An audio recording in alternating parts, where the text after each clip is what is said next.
Kasako Media, tunaangazia maisha, tunaandika kesho.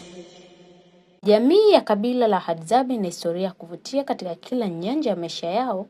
Watalii mbalimbali wanaotaka kujua hadithi nzuri za kuvutia, kusisimua na kuelimisha kuhusu mila, desturi, utamaduni na historia ya Hadzabe huwatembelea katika makazi yao yaliyopo pembezoni mwa Ziwa Eyasi.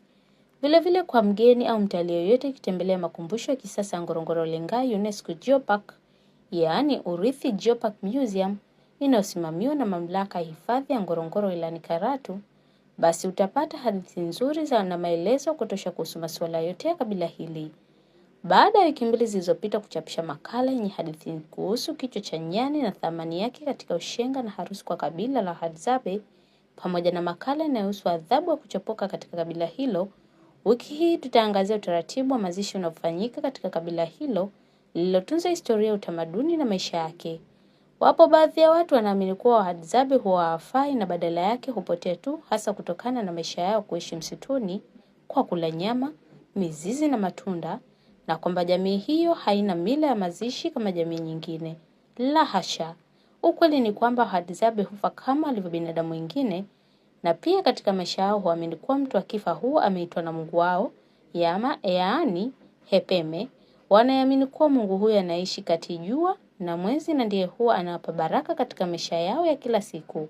Kwa mujibu wa Mzee Shegembe Gambai, ambaye ni kiongozi wa kabila la Hadzabe kutoka kijiji cha Eyasi Ngorongoro, anaeleza kuwa Mungu wao ni mwenye huruma na baraka, na ndiyo maana mtu akifa katika kabila lao huamini kuwa ameenda kwa Mungu wao anajulikana kama Shoko au Hepeme.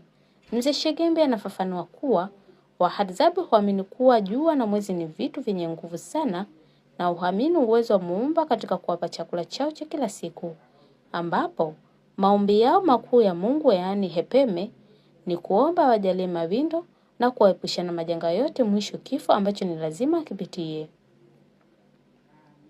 Mzee Shegembe anaeleza zaidi kuwa Wahadzabe wanapofariki mazishi yake hufanyika kwa utaratibu ambao ni tofauti na jamii nyingi ambazo kwa kawaida mwili wa marehemu hufukiwa chini ya ardhi au kuchoma moto. Kwa kabila la Hadzabe, mtu anapofariki mwili wake huchukuliwa na kulazwa pembezoni mwa nyumba aliyokuwa akiishi wakati wa uhai wake.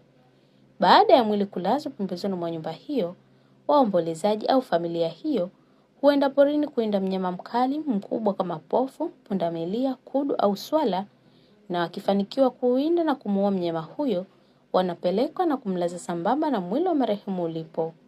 Baada ya tukio la kulaza mnyama sambamba na mwili wa marehemu, kambi ama familia yote iliyokuwa inaishi katika eneo hilo wanahama kwenda kuishi katika eneo lingine na mbali kipindi cha mwezi mmoja ili kuupisha mwili wa marehemu kwenda kwa Mungu wao ambaye wao humuita Shoko au Hepeme.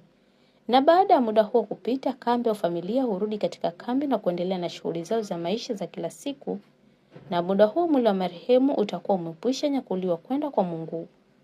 Katika kipindi chote cha maombolezo, kama ilivyo desturi yao, huishi kwa pamoja ambao hushirikiana kwa kila jambo katika kuhakikisha familia iliyokumbwa na hali hiyo inapata faraja na kuenziwa, kwa kiamini kuwa kifo ni mpango wa Mungu wao na kila mmoja atakufa na kwenda kuishi maisha mengine mbele ya Hepeme. Jamii ya Hadzabe kwa sasa inaheshimika kutokana na kuendeleza kuishi katika taratibu za kufuata utamaduni, mila na desturi walidhorisi kutoka kwa mababu zao, na hakuna mabadiliko yote ambayo jamii hiyo inayafikia, pamoja na kuwepo kwa changamoto mbalimbali katika mwenendo, utandawazi na mabadiliko ya binadamu katika dunia sasa. Nikusihi mtazamaji wa Kasako Media, kwa update zaidi unaweza kutufuatilia kupitia mitandao yetu mbalimbali ya kijamii, ambapo Instagram na Facebook ni Kasako Media.